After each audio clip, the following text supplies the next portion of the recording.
Good morning, everyone. This is your Nilofer ma'am. I hope you all are fine at your homes and your study is going well. So, as you all know, that we are doing the syllabus of internal assignment B1.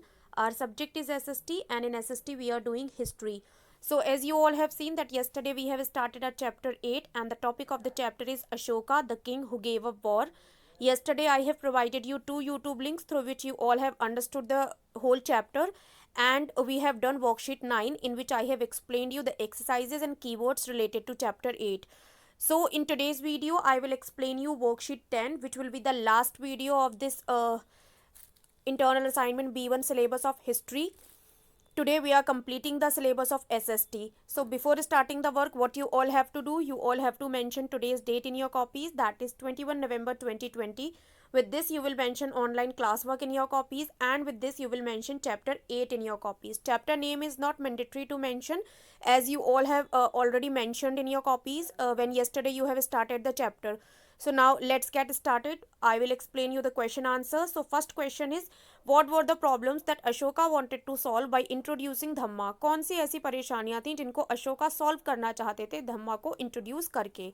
So the answer is Ashoka wanted to solve the following problems by introducing dhamma. So बहुत सारी ऐसी problems थी जिनको solution निकालना चाहते थे अशोका. उन्होंने इसीलिए क्या किया, किसके द्वारा, धम्मा को इंट्रोड्यूस करके. So first one is inter religious conflicts between people. So लोगों के बीच में धर्म को लेकर जो झगड़े हुआ करते थे उनको वो सॉल्व करना चाहते थे. Second, animal sacrifice during religious rituals. जो भी धार्मिक क्रियाएं होती थी उनके दौरान जो जानवरों की आहुति दी जाती थी, उस प्रॉब्लम की का समाधान करना चाहते थे. Ill treatment of servants and slaves. जो सर्वेंट्स और स्लेव्स हुआ करते थे उनके साथ बहुत बुरा व्यवहार किया जाता था. ये भी एक ऐसी प्रॉब्लम थी जिसको वो धम्मा के द्वारा सॉल्व करना चाहते थे. And the last one is constant disputes between neighbours and in families over पेटी इश्यूज. लगातार जो झगड़े होते थे नेबर्स के बीच, फैमिलीज के अंदर, बहुत छोटे छोटी बातों को लेकर, ये भी उन प्रॉब्लम्स में से एक था जिनको वो सॉल्व करना चाहते थे. Because the main features of dhamma were humanity and compassion, मानवता और सहानुभूति. सो इन धम्मा को इंट्रोड्यूस करके वो उन सारी प्रॉब्लम्स का सोल्यूशन करना चाहते थे basically. Question number second is, what were the means adopted by Ashoka to spread the message of dhamma? कौन से तरीके अशोका ने अपनाए धम्मा को स्प्रेड करने के लिए, फैलाने के लिए?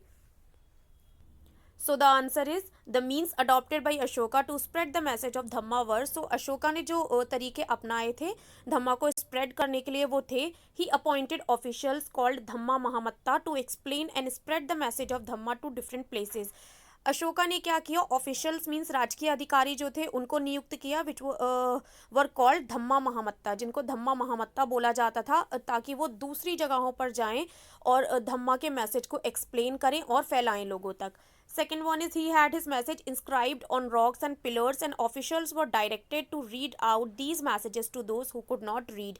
अशोका ने क्या किया, इंस्क्राइब्ड कराया मीन्स शिलालेख, जो रॉक्स हुआ करती थी, चट्टाने, और जो पिलर्स उसने बनवाए थे, स्तंभ, उन पर अपने मैसेजेस को उसने खुदवा दिया था. और ऑफिशियल्स जो थे उनको ये डायरेक्ट किया गया था, ये निर्देश दिए गए थे कि वो इन मैसेजेस को उन लोगों को पढ़कर सुनाएं जो लोग पढ़ नहीं पाते हैं. Question number 3 is, why do you think slaves and servants were ill treated? आप क्यों सोचते हैं जो स्लेव्स और सर्वेंट्स थे उनके साथ बुरा व्यवहार किया जाता था? सो the answer is, slaves were mostly prisoners of war and servants did menial jobs. Slaves जो हुआ करते थे वो ज़्यादातर कैदी हुआ करते थे, जो भी युद्ध लड़ते थे राजा किसी देश को जीतने के लिए. सो जो राजा हार जाते थे उनके कई लोगों को कैदी बना लिया जाता था. So mostly they were slaves.